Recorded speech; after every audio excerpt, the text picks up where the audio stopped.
মানুষের ভালোবাসার শ্রদ্ধাভাজন নেত্রী, যিনি এই দেশের স্বাধীনতা সার্বভৌমত্বের জন্য আধিপত্যবাদ বিরোধী নেত্রী হিসেবে যিনি সবার কাছে প্রিয় ছিলেন।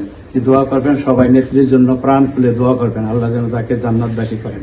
স্কুল জীবনের পর থেকে 1982 সালের পর থেকে তার নেতৃত্বে আমরা বিএনপি করেছি, বিএনপির মাঠে ছিলাম। সত্যি কথা বলতে আমরা সবাই একটা অভিভাবক হারাইছি, একদম বাস্তব সত্য কথা। যেই অভিভাবকের পিছনে আমরা এত বছর রাজনীতি করছি, বাংলাদেশ একজন গণতন্ত্রের একটা অভিভাবক হারিয়েছে।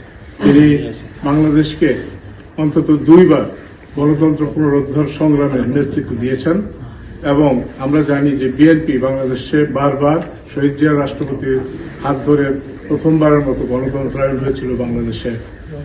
সেই হিসাবে বিএনপি বাংলাদেশের একমাত্র রাজনৈতিক দল যার মাধ্যমে বাংলাদেশে বারবার গণতন্ত্র পুনরুদ্ধার হয়েছে। মন্তেমারিও কমিটি দিয়েছিলাম এবং সেই কমিটি যে সুন্দর একটা আয়োজন করেছেন, এই জন্য তাদেরকে অশেষ ধন্যবাদ।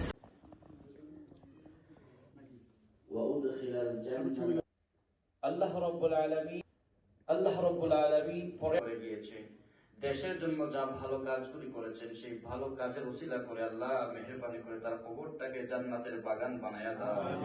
আল্লাহ রাব্বুল আলামিন আমাকে সম্মানিত লক্ষ্যবিহীন কাজ এবং উদ্দেশ্য দিয়ে আল্লাহ দিয়েছেন, আবার জীবনও দিয়েছেন। জীবন পরিচালনা করব এবং সেই জান্নাতবাসী করেন। আমিন।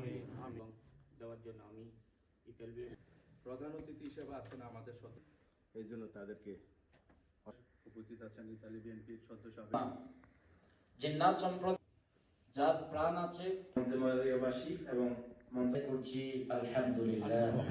আমি এই মুহূর্তে মারিও এক প্রকার বলতে গেলে আমরা স্কুল জীবনে হাসানা কামা রাব্বায়াকা সালিহিন কামা রাব্বায়া লিল মুত্তাকিন বাগান বানায়া দাও। আমিন।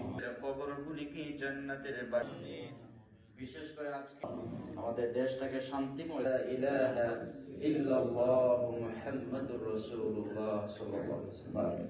আশা করবে মন্তেমারিয়া ওকে